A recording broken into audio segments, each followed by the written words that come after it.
ณะอนุกรรมการโฆษณาและปลุกระดมขบวนการเลือกตั้งสมาชิกสภาแห่งชาติสุดที่10และสภาประชาชนแขวงสุดที่5ขั้นศูนย์กลางในลงเคลื่อนไหวสุกยูเวียกงานโฆษณาอยู่ที่สถานีโทรภาพแขวงจำปาสัก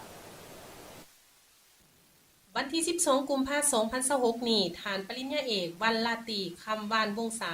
ผู้อำนวยการใหญ่โทรภาพแห่งชาติลาวคณะอนุกรรมการโฆษณาและปลุกระดมขบวนการเลือกตั้งสมาชิกสภาแห่งชาติครั้งที่10และสภาประชาชนแขวงครั้งที่5ขั้นศูนย์กลางพร้อมคณะเคลื่อนไหวสุกยูเวียกงานโฆษณาที่สถานีโทรภาพแขวงแก่นประสักโดยการต้อนรับของท่านประดิษฐ์วรรณรัศมีคณะประจำพรรคแขวงหัวหน้าคณะโฆษณาคมแขวงทั้งเป็นหัวหน้าอนุกรรมการโฆษณาเวียกงานเลือกตั้งสมาชิกสภาแห่งชาติสุดที่10และสภาประชาชนแขวงสุดที่5ท่านธนงไส้คันธาวดีห้องผู้อำนวยการโทรภาพแขวงแก่นประสักได้กล่าวต้อนรับพร้อมทั้งรายงานสภาพการจัดตั้งปฏิบัติหน้าที่วิชาเฉพาะของสื่อโทรภาพก็คือเวียกงานข่าวสารการโฆษณาหับใส่บัตรเลือกตั้งสมาชิกสภาแห่งชาติครั้งที่10และสภาประชาชนแขวงครั้งที่5โดยได้รับการสุกยูและสีน้ำจากหัวหน้าอนุกรรมการโฆษณาเวียกงานเลือกตั้งสมาชิกสภาแห่งชาติสุดที่10และสมาชิกสภาประชาชนแขวงสุดที่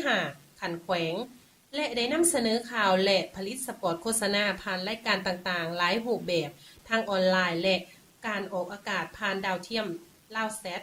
และได้นำเสนอข่าวและผลิตสปอตโฆษณาผ่านรายการต่างๆหลายรูปแบบทางออนไลน์และออกอากาศผ่านดาวเทียมลาวแซทมาแต่ต้นเดือนมังกร2026เป็นต้นมาเพื่อสร้างความรับรู้และเข้าใจให้พ่อแม่ประชาชนพลเมืองลาวทุกคนผู้ที่มีอายุ18ปีขึ้นมาใส่สิทธิ์เลือกตั้งโดยรับประกันได้400ส่วนห้อยโอกาสนี้ฐานปริญญาเอกวรรณลาตีคำวานวงศาผู้อำนวยการใหญ่โทรภาพแห่งชาติลาวคณะอนุกรรมการโฆษณาและปลุกระดมขบวนการเลือกตั้งสมาชิกสภาแห่งชาติครั้งที่10และสภาประชาชนแขวงครั้งที่5ขั้นศูนย์กลางก็ได้ตีราคาสูงพร้อมทั้งกล่าวชมเชยบรรดาสหายอ้ายน้องพนักงานโทรภาพจำปาสักที่เฮ็ดหน้าที่สำเร็จก็คือการออกอากาศบ่ว่าจะเป็นข่าวและรายการมีหลายรูปแบบสีสันพร้อมทางรับประกันความว่องไวและทันเหตุการณ์นำอีกด้วย